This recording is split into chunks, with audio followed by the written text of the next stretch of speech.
Hi everyone, welcome to another episode of Antichrist Analysed. The title we're looking at today is the Son of Perdition, a very famous title. It's used twice in the New Testament. The first reference is in John 17 verse 12, and the second reference, or at least some people say it's a reference, is in 2 Thessalonians chapter 2 verse 3. Now, in the context of John 17, it is, without a doubt, it is talking about Judas Iscariot, one of the 12 disciples, because Jesus is praying in John 17, and he prays to the Father, protect them, that's the apostles, and keep them safe.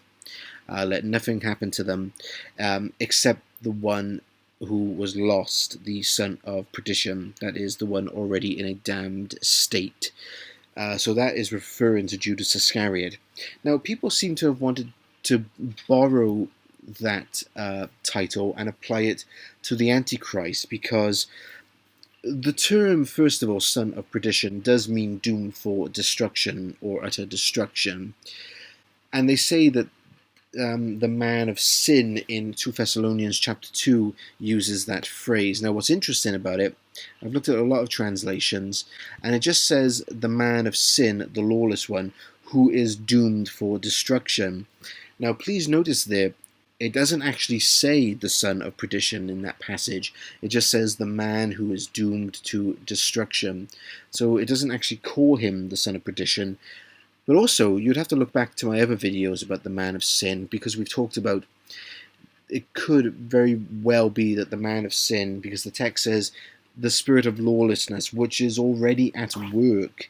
And we talked about the ideas that the man of sin was around during the time of Paul, because even the little horn, which that passage takes from, was around in the first century. So it has nothing to do with the Antichrist and moving it 2,000 years into the future. But also, I want to just talk about Judas in general for a minute. I mean, I know this is a separate topic, but was he doomed to destruction in a predestination kind of way? Because you have to consider, in the New Testament, everyone had free will with the life of Christ and regarding the trial of Christ and the death of Christ.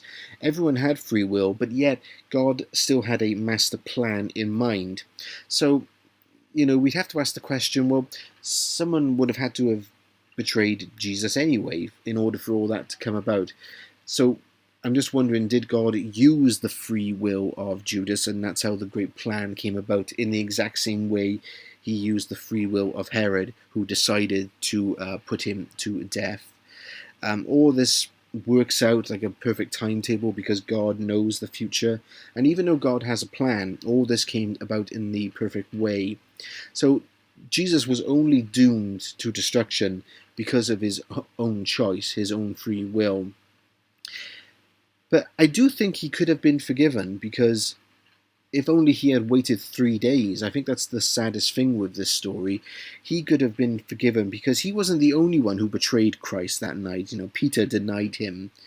And also, you'd have to consider that Revelation 21:14 says that in the New Jerusalem there are 12 pillars with the names of the 12 apostles. Now, people say, yeah, but that's not referring to Judas, that's referring to Matthias, who replaces Judas in Acts chapter 1. Well, it actually doesn't say that, so you'd have to take it 50-50 there. Is it talking about Judas, or is it talking about Matthias?